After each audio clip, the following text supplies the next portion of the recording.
तो सत्व, रज और तम, संसार में हर व्यक्ति इन तीन गुणों से युक्त है।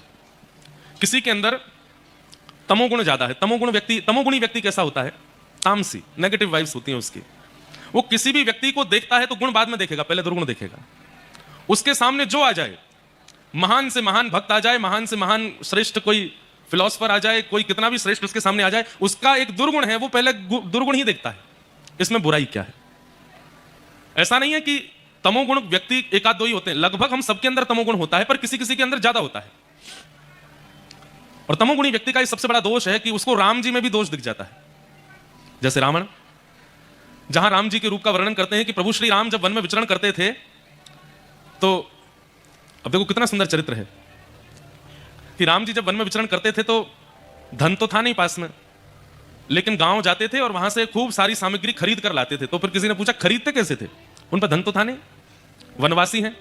तो तुलसीदास जी महाराज मानस जी में वर्णन करते हैं कि गोस्वामी जी मुस्कुरा जाते, राम जी मुस्कुरा जाते थे। उनकी प्रसन्नता देख करके सामने वाला व्यक्ति सोचता था कि मुझे तो धन मिल गया, आप ये सामग्री ले जाओ, आप बस प्रसन्न हो जाया करो, आप बस मुस्कुरा दिया करो, आप बस हंस जाया करो। ऐसे राम जी जिनकी प्रसन्नता देख करके दुकानदार अपनी सामग्री अर्पित कर देते हैं, वो राम जी जब रावण के सामने जाते हैं तो रावण को उनमें भी दोष दिखता है। इसका मतलब क्या है? तमोगुण तत्व ज्यादा है।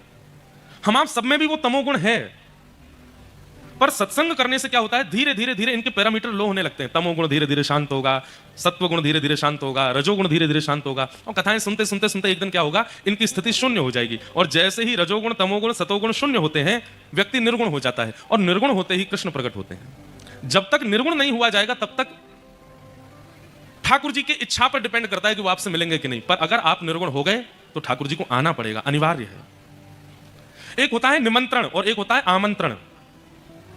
निमंत्रण और आमंत्रण में अंतर क्या है? निमंत्रण का मतलब है आप आओ मत आओ आपकी इच्छा, पर आमंत्रण का मतलब है आपको आना ही पड़ेगा। हम अगर किसी के यहां बुलाने जाते हैं तो अगर आप कहते हैं भैया हमारी तरफ से आपको निमंत्रण है, तो विद्वान व्यक्ति समझ जाएगा कि ये कहना चाह रहे हैं आओ चाहे मत आओ तुम्हारी इच्छा। पर अगर आप कहते हैं कि हमारी तरफ से आपका आमंत्रण है, आमंत्रण मतलब आना ही पड़ेगा। तो ऐसे ही रजोगुण युक्त हो, तमोगुण युक्त हो, सतोगुण युक्त हो, तो आप ठाकुर जी को निमंत्रण देते हो कि ठाकुर जी हम तो ऐसे हैं, आप आना चाहो तो आना, नहीं तो कोई बात नहीं। लेकिन व्यक्ति जैसे रज, तम और सत्व गुण से निर्गुण हो जाता है तो ठाकुर जी को आमंत्रण जाता है, आना ही पड़ेगा। कथा क्या करती है? प्रथम दिन की कथा तमोगुण को समाप्त करती है, द्वितीय दिन की कथा रजोगुण को समाप्त करती है, तृतीय दिन की कथा सत्वगुण को समाप्त करती है, तब निर्गुणता आती है। आज ठाकुर जी को आना ही पड़ेगा, आज कृष्ण जन्मोत्सव होगा ही होगा।